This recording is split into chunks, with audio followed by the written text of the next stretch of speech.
अल्हम्दुलिल्लाह नहमदुहु व नस्तईनुहु व नस्तगफिरुहु व नुमिनु बिही व नतवक्कलु अलैहि व नऊज़ु बिल्लाहि मिनश शैतानिर रजीम बिस्मिल्लाहिर रहमानिर रहीम। या अय्युहल्लज़ीना आमनू कुतिबा अलैकुमुल क़िसास फ़िल क़त्ल अल हुर्र बिल हुर्र वल अब्दु बिल अब्द वल उन्सा बिल उन्सा फमन उफ़िया लहू मिन अख़ीहि शैउन फ़त्तिबाउन बिल मारूफ़ व अदाउन इलैहि बिइहसान ज़ालिक तख़फ़ीफ़ुम मिर रब्बिकुम व रहमह फमन इतदा बाद ज़ालिक फ़लहू अज़ाबुन अलीम। इस सूरह बकरा दी 178 नंबर आयत है। फरमाया या अय्युहल्लज़ीना आमनू कुतिबा अलैकुमुल क़िसासु फ़िल क़त्ल, ऐ ईमान वालियो तुहाड़ा किसास लेना फ़र्ज़ कीता गया, यानी कि ਜਿਹੜੇ ਲੋਕ ਤੁਹਾਡੇ ਚੋਂ ਕਤਲ ਹੋ ਜਾਂਦੇ ਨੇ ਉਹਨਾਂ ਦਾ ਬਦਲਾ ਲੈਣਾ ਉਹਨਾਂ ਦੇ ਵਾਰਸਾਂ ਵਾਸਤੇ ਔਰ ਸੁਸਾਇਟੀ ਵਾਸਤੇ ਫਰਜ਼ ਕਰਤਾ ਗਿਆ। यानी सोसाइटी ते लाजिम है और उन्होंने वारसां वास्ते भी कि वो कतल का बदला लैन, यानी कि कातिल नूं जान न देन। वारसा ते बाद कते काम नहीं कर सकते, यानी उन्होंने वास्ते मुमकिन नहीं भी होंदा, हालांकि सब तो ज़्यादा उन्होंने गुस्सा होंदा है। लेकिन इत्थे मजमूई सोसाइटी नूं कहा गया है कि ऐ ईमान वालियो, यानी कि जिन्ने भी ईमान वाले ने पूरा मुआशरा पूरा जड़ा मुसलमानों का निज़ाम जड़ा है उन्होंने कहा जा रहा है कुतिबा अलैकुमुल क़िसास, तुहाडे ते कतल का बदला लेना फर्द किया गया। फिल कतला मकतूलों के मामले कतला जड़ा इस तो मरा मकतूल ने जोड़े लोग कतल करते गए उन्हों का बदला लेना तुहाडे ते फर्द किया गया। अल हुर्रो बिल हुर्रे, आज़ाद दे बदले आज़ाद ही कतल किया जाएगा। वल अब्दो बिल अब्दे, और गुलाम दे बदले गुलाम ही कतल किया जाएगा। वल उनसा बिल उनसा, और औरत दे बदले औरत ही कतल की जाएगी। फमन उफ़िया लहू मिन अख़ीहि शैउन फ़त्तिबाउन बिल मारूफ़, ते जिन्हों उहदे भरा वालों कोई चीज़ छड्ड दिती गई, कोई यानी कि रियायत दिती गई, फ़त्तिबाउन बिल मारूफ़, ते फिर दस्तूर दी पैरवी करनी होएगी। व अदाउन इलैहि बेइहसान, और अदायगी जड़ी है चंगे तरीके नाल करनी होएगी। ज़ालिका तख़फ़ीफ़ुम मिर रब्बिकुम, ये तुहाडे रब वालों रियायत है। व रहमतुन, और उहदी इनायत है। फमन इतदा बाद ज़ालिका, ते जिन्हें फिर ज़्यादती की थी इस तो बाद, फलहू अज़ाबुन अलीम, उहदे वास्ते दर्दनाक अज़ाब होएगा, अलमनाक अज़ाब होएगा। ये जिहड़ी आयत है इहदे सानू दस्सिया गया है कि ਜਿਹੜੇ ਤੁਹਾਡੇ सोसाइटी च लोग कतल हो जान, यानी कि जिस तरह गुस्से की हालत है या झगड़ियां के मामले या होर ये लोग एक दूजे को कतल कर देंगे ने, इहो ਜਿਹੇ वाकई आम तौर पर ज़्यादा नहीं होंगे लेकिन भरल सोसाइटी च होंगे ने। अगर सोसाइटी च बिगाड़ हो जाए तो फिर ये वाक़यात बहुत होने लग पैंदे ने कि आम कतल करन लग पैंदे ने। जिस तरह बाद इलाके भी ऐसे ने कि उन्हां च कतलो गारत बहुत होंदी है, और कतलो गारत फिर जो होंदी है तो फिर खानदाना के माबैन दुश्मनियां चल पैंदियां ने कि उन्होंने साडा बंदा मारिया, असीं उन्हां दा बंदा मारिया, फिर उन्होंने साडा मारिया, फिर असीं उन्हां दे 2 मारते, उन्होंने साढ़े 4 मारते। इस तरह फिर खानदाना के दरम्यान कबीलियां के दरम्यान शदीद जड़े ना नफरत और दुश्मनियां होंदियां ने, क्योंकि फिर आहिस्ता आहिस्ता यानी 2 4 10 साल 20 साल कई लोग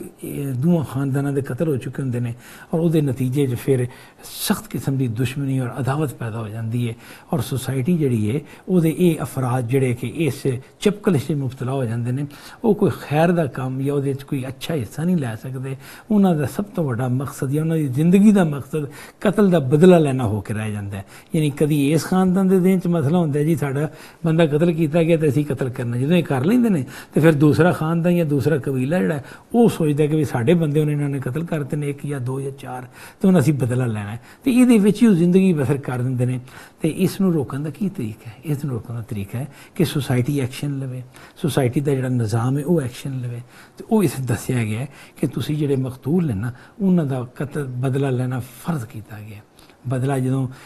इस तरह लिया जाएगा कि जी उन्हें साडा बंदा मारिया सी उन्होंने मारता, ये तो एक ला कानूनीयत हो जाएगी। ये नहीं तरीका। बाकायदा जी मुसलमानों की हुकूमत है वो उस पकड़ेगी यानी कातिल नूं पकड़ेगी, ਉਹਦੇ ਤੇ मुकदमा चलेगा, कतल साबित हो जाएगा, गवाहियाँ वगैरह सारियाँ जो भी ने बंदा मुतयन होएगा, अदालत में फैसला होएगा, उन्होंने कातिल करार दिता जाएगा, वो कतल की सज़ा का हकदार जानिया जाएगा कि बिल्कुल सही बंदा पकड़िया गया। ये नहीं कि गुस्से च आके किसी ने कतल करता, दूजे ने किसी होर कतल कर दे, इस तरह नहीं। पूरी तहकीक तो बाद जो तय हो जाएगा कातिल, तो फिर हुण जिहड़ी हुकूमत है वो फिर ਉਹਦੇ ਕੋਲ ਬਦਲਾ ਲੈਗੀ ਔਰ ਵਰਾਸਾ ਦੀ ਮਦਦ ਕਰੇਗੀ। ਯਾਨੀ ਕਿ ਅਸਲ ਤੇ ਵਰਾਸਾ ਨੂੰ ਹੱਕ ਹਾਸਲ ਹੈ ਨਾ ਕਿ ਉਹ ਕਤਲ ਦਾ ਬਦਲਾ ਕਤਲ ਵਿੱਚ ਲੈਣ, ਯਾਨੀ ਕਿ ਕਾਤਿਲ ਨੂੰ ਮਕਦੂਲ ਦੇ ਇਵਦ ਕਤਲ ਕਰ ਦੇਣ, ਇਹ ਵਰਾਸਾ ਦਾ ਹੱਕ ਹੈ। ਇਸ ਹੱਕ 'ਚ ਹਕੂਮਤ ਉਹਨਾਂ ਨੂੰ ਸਪੋਰਟ ਕਰੇਗੀ, ਹਕੂਮਤ ਉਹਨਾਂ ਦੀ ਬੈਕ ਤੇ ਖੜੀ ਹੋਏਗੀ ਔਰ ਉਹਨਾਂ ਨੂੰ ਕਾਤਿਲ ਮੁਹੱਈਆ ਕਰਕੇ ਦੇਗੀ। और फिर चाहे वो अगों अगला निज़ाम जो भी हो सकता है कि वरासा कहन जी असी उस तरह खुद कतल करना है, उन्हें तलवार ना किया या गोली मार के किया असी भी गोली मारांगे तलवार मार के कतल करांगे। तो या एक हुकूमत का अपना एक निज़ाम है कि भाई जे ला दे कतल कर दिंदा है या उन्होंने फांसी ला दी जाती है। वो सिस्टम जोड़ा वो वक्त के बदलने नाल तमदन के बदलने नाल कुछ भी हो सकता है। बहरहाल ये है कि मुसलमानों की जी सोसाइटी है वो लाजम है कि वह मकतूलों का बदला लवे, मकतूलों का जोड़ा कातिलों को बदला लड़ कातिल को कतल कर दे। जो इस कतल करता जाए ना, हुकूमत में आ गई है, अदालत आ गई है, इंसाफ आ गया है, कानून आ गया है, उन्हें कतल करता कातिल, तो उदों फिर कतल उन्हें रुक जाएंगे। अगर वो कबीलियां की बाहमी लड़ाई है ना कि उन्होंने उन्होंने बच्चा मारिया, उन्होंने उन्होंने वड्डा बंदा मारता, उन्होंने 2 बंदे मारते, उन्होंने 4 मारते, तो वो फिर एक शदीद नफरत और दुश्मनी की अग भड़कती है और वो शैतान फिर खूब अपना जोड़ा उदा मिशन है उन्हें पूरा करता है कि इंसान को इंसान का दुश्मन बनाता है और वड्डे तो वड्डा जुर्म कराता है। कतल की सज़ा जी कुरान में दसी गई है,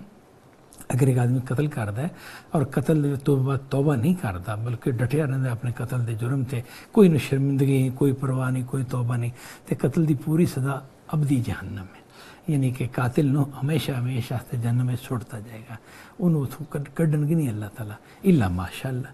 तो लेकिन ये अगर वो तौबा कर लेंदा फिर मामला अलग है, फिर उसकी सज़ा तखफीफ उत्थे हो सकती है। एडा बड़ा जोड़ा जुर्म है उस मामले हुकूमत को कहा गया या मुसलमानों की सोसाइटी को कहा गया कि तुसी भाई ये चढ़ना मकतूलों का बदला लेना है ताकि वो अग जी ना बाहमी दुश्मनी और इनाद की अग और कतल वगारत की जी फिजा पैदा हो गई है वो बिल्कुल बुझ जाए, ठंडी हो जाए। फरमाया अल हुर्र बिल हुर्र, आज़ाद के बदले आज़ाद कतल किया जाएगा। ये जड़ा आयत का यह हिस्सा है ये खास इस सियाक सबा के यानी पस मंजर ये चीज़ है कि मुख्तलिफ कबीले होंगे सन ना अरब तो उन्होंने हाँ ऐसी एक रिवाज कि भी असी तो एक ताकतवर कबीला वा, अगर साढ़े किसी कबीले के आज़ाद बंदे ने, ठीक है, आज़ाद सन और गुलाम सन, इस तरह लौंडियाँ सन और आज़ाद औरतां सन, साढ़े कबीले के किसी आज़ाद आदमी ने दूसरे कबीले के किसी आज़ाद बंदे को कतल करता है लेकिन वो कबीला छोटा है तो उन्होंने कहन के भाई तुम छोटा कबीला साढ़े नाल लड़ नहीं सकते, तो असीं बदला देने को तैयार हाँ, असीं भी चाहते हैं कि अग इहदी ना भड़के साढ़े दरम्यान, लेकिन असीं एक गुलाम अपना पेश कर देंगे, तुसीं उहनूं कतल कर लेना, ਤੁਹਾਡਾ शौक भी पूरा हो जाएगा, ਤੁਹਾਡਾ बदला भी हो जाएगा। खून के बदले तुसीं खून बहाता तो गुलाम मंडी चो खरीदया या उन्होंने अपने कई गुलाम होंदे सन, उन्होंने चो गुलाम उन्होंने दे तलो इनू कतल कर लो। कतल का जो ना तो असल च गल तो नहीं हुई, जिन्हें कतल किया वह आज़ाद लगा फिरदा, उन्होंने परवाही को नहीं, वो मतलब ताकतवर है कबीले का फर्द है या वैसे वो अमीर आदमी है, ताकतवर आदमी है, पैसे वाला आदमी है, कोई होर कुवत है, वैसे जानदार है, एक दी मतलब ताकत जिस्मानी ताकत ज़्यादा है, तो इसकी वजह तो फिर उन्हें छूट मिल गई। तो फिर मैं नहीं इंज नहीं अल हुर्र बिल हुर्र, अगर कातिल आज़ाद है ना तो फिर इस आज़ाद कातिल नूं ही फड़ के कतल करना है, यानी इसकी जगह तो दूजा बंदा नहीं लेना। अल हुर्र बिल हुर्र यानी कि आज़ाद बंदे के बदले इस आज़ाद बंदे ने कतल किया जाएगा। ये नहीं होएगा कि आज़ाद बंदे ने अगर कतल किया है तो उसके बदले उसका गुलाम फड़ के कतल कर दियो, नहीं, वही खुद अपने आप को पेश करेगा या हुकूमत को पकड़ेगी और उन्होंने कतल करेगी जिन्हें कतल किया है। फरमाया वल अब्दु बिल अब्द, तो जो कतल करने वाला बंदा गुलाम है तो बस फिर उस गुलाम नहीं कतल किया जाएगा। ये नहीं कि उसके आका को कतल करता जाए कि भाई तुहाडा तुसीं कमज़ोर कबीले के लोग हो, तुहाडे गुलाम ने साडा बंदा मारता है तो हुण असीं गुलाम को तो बदला नहीं लेना, असीं हुण तुहाडा आज़ाद बंदा पकड़ांगे, कोई तगड़ा बंदा पकड़ांगे और उन्होंने कतल करांगे। नहीं नहीं, ये नहीं, अगर गुलाम ने कतल किया तो बस उस गुलाम ने पकड़ा जाएगा और उन्होंने कतल के बदले कतल करता जाएगा। फरमाया वल उनसा बिल उनसा, इसी तरह अगर औरत ने कतल किया तो औरत के बदले उस औरत ने जिन्हें कतल किया ना उस औरत को कतल किया जाएगा। ये नहीं हो सकता कि उस औरत के बदले असी उसकी कोई लौंडी कतल कर दीए या उन्होंने कोई आज़ाद बंदा, जिस तरह मैं दसिया कि कबीलियां के दरमियान ताकत का फर्क सी, उन्होंने दरमियान मुख्तलिफ हवाले ने उन्होंने शर्फ और इज्जत का फर्क सी कि भी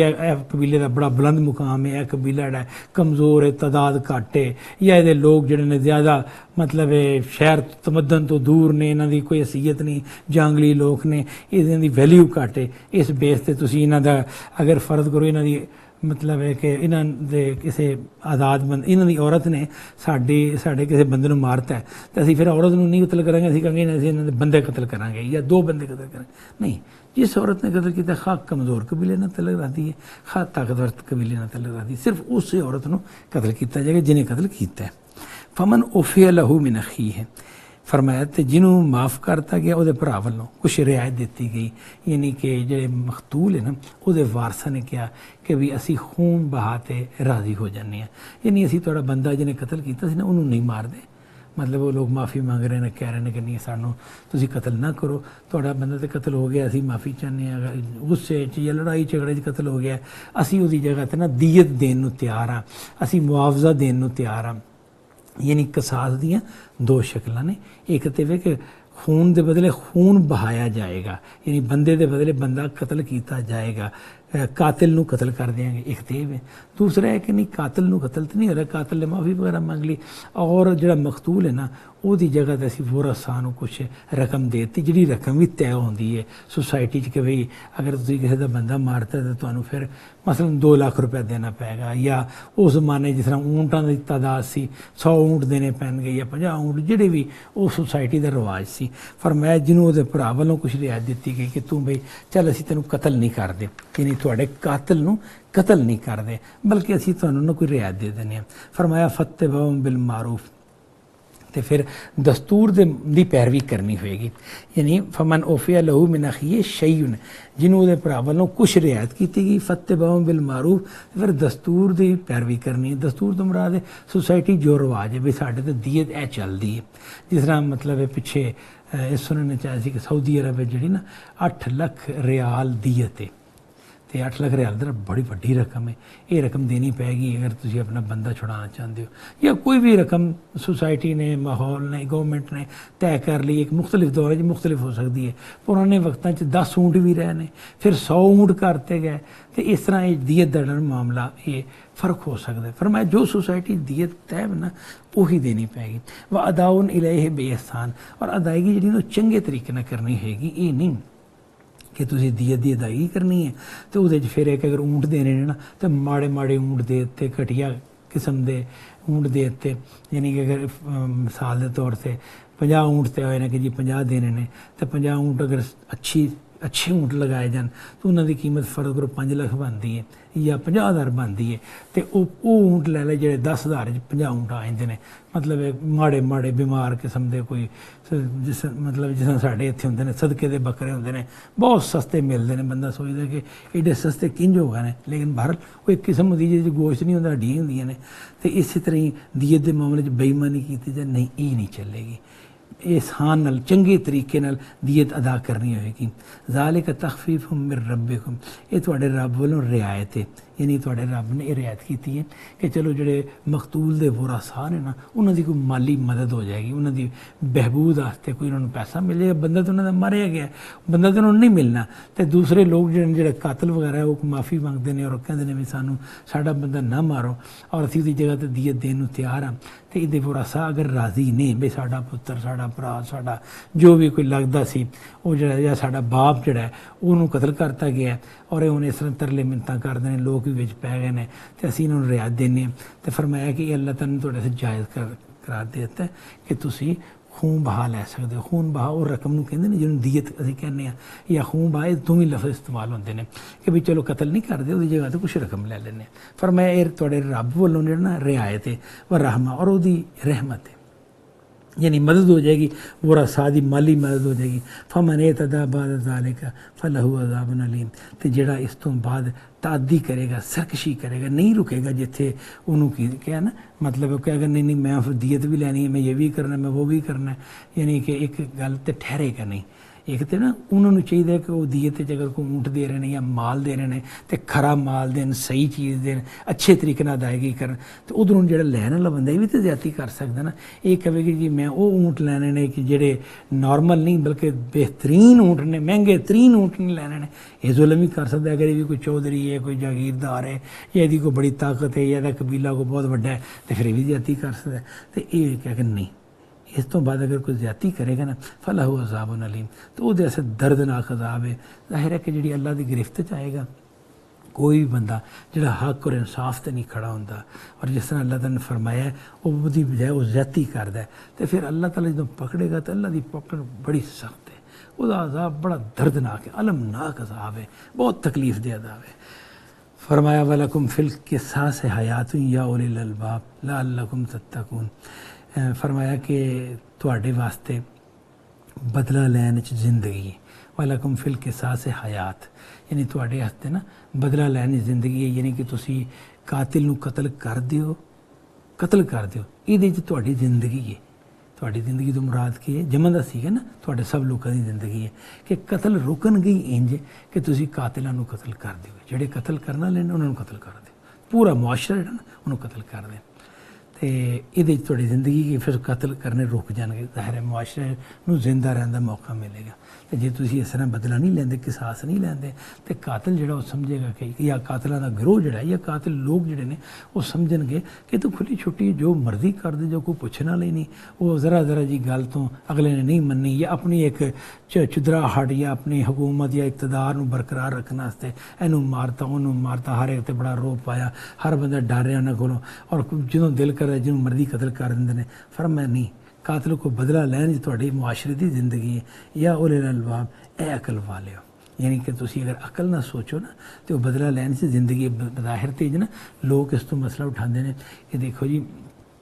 यानी कि लोग बड़े जाहिल और अहमक लोग ने जी गल करते हैं, लेकिन ज़ाहिर बड़े पढ़े लिखे अपने लोंदे ने, दुनिया के अलूम और फनून और मुख्तलिफ चीज़ों दे हामिल ने, कहते हैं कि जी एक बंदा तो कतल हो गया तो तुम दूजे कतल करोगे, सोसाइटी जो दो बंदे घटा रहे हो, वो तो उस मरीज ने या बेवकूफ़ ने या उसीले आदमी ने जोड़ा कातिल है उन्हें कतल करता है, तो भी हो गया। अगर उन्हें कतल करता है तो चाहिए कि कातिल का इलाज करो, कातिल तो मरीज़ होंगे, कोई नॉर्मल बंदा किसी को कतल करना चाहता है, कोई नहीं चाहता कतल करना। यानी कि अगर किसी ने कोई शिकायत है तो हुकूमत ने दसेगा, उसके बारे रिपोर्ट लिखवाएगा और वो बारे कोई अदालत की मदद लेगा। जो कतल करन टुर पे तो नफसियात सही नहीं है, तो दीनी तौर पर मरीज़ और बीमार है, लिहाजा फिर तुम कतल करके मजीद जुल्म कर दियो। तो फरमाया नहीं, अकल वाले थोड़े वास्ते बदला लैन च जिंदगी है, इस बंदे को कतल करना जरूरी है। इस बंदे को कतल इस वास्ते नहीं लाजमन करना कि जी मरीज है कि फलाना है या फलाना है, नहीं, वो जो बाकी सोसाइटी कतल कातिल बनन का जेन रखते हैं, कातिल बनने जिन्हों का रुझान जा सकता है, उन्होंने हौसला शिकनी वास्ते यदा कतल जरूरी है। इनू कतल इन्हें कतल किया ना, बस हूँ ये कतल होएगा, यदा हक ही कि कतल होए, इनू ये जीवन का हक नहीं बाकी रहा, इन्हें अपना हक खत्म करते किसी को कतल करके। तो हूँ इनू कतल किया जाएगा ताकि किसी होर हौसला ना हो, जो वेखेंगे ना कि भाई इन्हें फांसी लगी है, ये जड़ा है मतलब की जान इस तरह निकल गई है, ये साढ़े सामने ने भाई फलां तारीख में इनू मारता जाएगा, फलां तारीख में कतल करता जाएगा, तो 4 दिन रह गए जी, 3 दिन रह गए, 2 दिन रह गए, 1 दिन रह गया जी, अज उसकी कतल हो गया जी, उसकी लाश आ गई है घर जी, वो जनाजा जो दफना दिता गया जी, ये हो गया वो हो गया। ये खबर जो सोसाइटी हो गई, ये गल्लां फैलन गई, तो फिर सोसाइटी वो अल्लाह के कानून की दहशतदारी होएगी कि कानून को खौफजदा होकर कातिल बनने की सलाहियत ख़त्म हो जाएगी सोसाइटी। यानी कोई हिम्मत ही नहीं करेगा कि मैं भी कतल करा और मैं भी कातिल बन जा। ये भी वो पहलू जिस हवाले ने कहा कि अकल वाले हो, बदला लैन थोड़ी जिंदगी है, लअल्लकुम तत्तकून, ताकि तुसी बचो, हदूद इलाही की पाबंदी कर सको, तुसी अल्लाह ताला के कानून तोड़न तो बचो। فرمایا کتب علیکم اذا حضر احدکم الموت ان ترک خیرا الوصیۃ للوالدین والاقربین بالمعروف حقا علی المتقین، تواڈے تے فرض کیتا گیا اذا حضر احدکم الموت، جدوں تواڈے وچوں کسی دی موت آ جائے، یعنی کہ تواڈے لوکاں تے یہ گل فرض کیتی گئی کہ جدوں تواڈے چوں کسی دی موت آ رہی ہوے، جنہاں نوں پتہ ہوئے کہ میں ہن بیمار ہوں، میں بچدا نہیں، مطلب اگر انسان مرض الموت وچ مبتلا ہوئے نا اور چار پہ تے جا پوے تو عام طور تے پتہ لگ جاتا ہے کہ بھی ہن میں بچن والا نہیں، میری یعنی کہ یہ اکثر واقعہ سننے چاہتے ہیں کہ آدمی جو ہے نا مرض الموت مبتلا ہوا، بظاہر تو نہیں پتہ کہ یہ جڑا مرض ہے یہ مرض الموت ہے، یعنی موت والا مرض ہے، یہ تو کسی نہیں پتہ ہوتا، نہیں تو مرن تو بعد پتہ لگتا کہ اچھا یہ دی آخری مرض سی جدی موت آ جانی سی، لیکن خود مریض نے ایک احساس ہو جاتا ہے کہ بھئی میں ہن گیا، میں ہن اس دنیا باقی نہیں رہتا، انہیں محسوس ہونے لگ پیندا ہے، جدوں محسوس ہونا تو کیا کہ تواڈے تے فرض کیتا گیا کہ تسی وصیت کر دیو، اگر تسی مال چھڈ رہے ہو ان ترک خیرن، اگر تسی مال چھڈ رہے ہو کوئی یعنی مال و دولت ہے، تہاڈا جائیداد ہے، کوئی باغ ہے، کوئی مکان ہے، کوئی زمین ہے، یا کوئی ویسے روپیہ پیسہ ہے، اگر تسی چھڈ رہے ہو تو پھر وصیت کرنا جڑا نا وہ تواڈے تے فرض کیتی گئی ہے، تواڈے تے لازم کیتی گئی ہے، کدے واسطے للوالدین، جڑے تواڈے والدین ہیں نا انہاں دے حق وصیت کر دیو، والاقربین تے جڑے رشتہ دار نے انہاں دے بارے وصیت کر دیو، میں میری اولاد نوں اینا حصہ دے دیو، میری بیوی نوں اینا دے دیو، فلاں نوں اینا دے دیو، مال دی بارے جو نا وصیت کر جو چنگا ہے، حقاً علی المتقین، یہ متقین دے اوتے حق ہے کہ وہ اس طرح کرن، یہ انہوں نے حق ادا کرنا چاہیے کہ اگر انہوں دی موت آ رہی ہے نا تو پھر جڑے ورثاء نے نا انہوں دے حصے متعین کر دیں، یہ انہوں نے تے کہہ کہ اگر کسی کو پتہ چل جائے کہ بھی میری موت ہونے آ رہی ہے تو پھر وہ تے حق ہے کہ اپنے والدین اور اپنے رشتہ داراں دے بارے بالمعروف دستور دے مطابق جو دستور چلدا ہے کہ بھی ساری سوسائٹی چ نا والدین نوں اینا حصہ دتا جائے، فرض کرو ایک بڑا 6 حصہ ہے یا ایک بڑا 10واں حصہ ہے، تو جو بھی حصہ دتا جاتا ہے، یہ بڑی اہم چیز ہے کہ یہ آیت وراثت دا قانون نازل ہونے تو پہلے دی آیت ہے، یہ وراثت دا جو قانون باقاعدہ نازل ہوا سی نا پھر تو اللہ نے خود حصے دستے سن کہ والدین نوں اتنے حصے دیتے جان گے، اولاد نوں اتنے حصہ دتا جائے گا، بیوی دا اتنا حصہ ہوئے گا، اور جدوں اللہ نے قانون نازل کیتا پھر مسئلہ ختم ہو گیا۔ لیکن جنہ چر قانون نازل نہیں ہویا انہاں چر اے نصیحت کیتی گئی سی کہ تسی خود وصیت کرو اپنے والدین اور رشتہ داراں واسطے بالمعروف دستور دے مطابق، جو بھی روٹین تھوڑی سوسائٹی چلدا نا او دے مطابق وصیت کر دیو، اور فرمایا کہ یہ متقین دے اوتے حق ہے۔ فرمایا فمن بدلہ بعد ما سمعہ، تے جڑا بدل دے گا اس وصیت نو بعد ما سمعہ، بعد اس تو کہ اس نے وصیت نو سن لیا، فانما اسمہ علی الذین یبدلونہ، تے پھر اس وصیت نو بدلن دا گناہ انہاں لوکاں تے ہوئے گا جڑے اس وصیت نو بدلن گے۔ ان اللہ سمیع علیم، بے شک اللہ تعالیٰ سنن والا اور علم والا ہے۔ فمن خاف من موسن جنفن او اسمن، تے جنوں ڈر ہوئے وصیت کرن والے تو جانبداری دا یا حق تلفی دا، یعنی کہ اگر یہ ڈر ہوئے کہ وصیت کرنے والے جڑا نا یہ زیادتی کر رہے ہیں، یہ صحیح طریقے نہ وصیت نہیں کر رہے، ظلم کر رہے ہیں، فاصلح بینہم، تو انہوں چاہیے کہ پھر وہ برا سا درمیان جڑی نا اصلاح کر دے، فلا اسم علیہ، یعنی وصیت نو بدل کے نا صحیح شکل دے دے،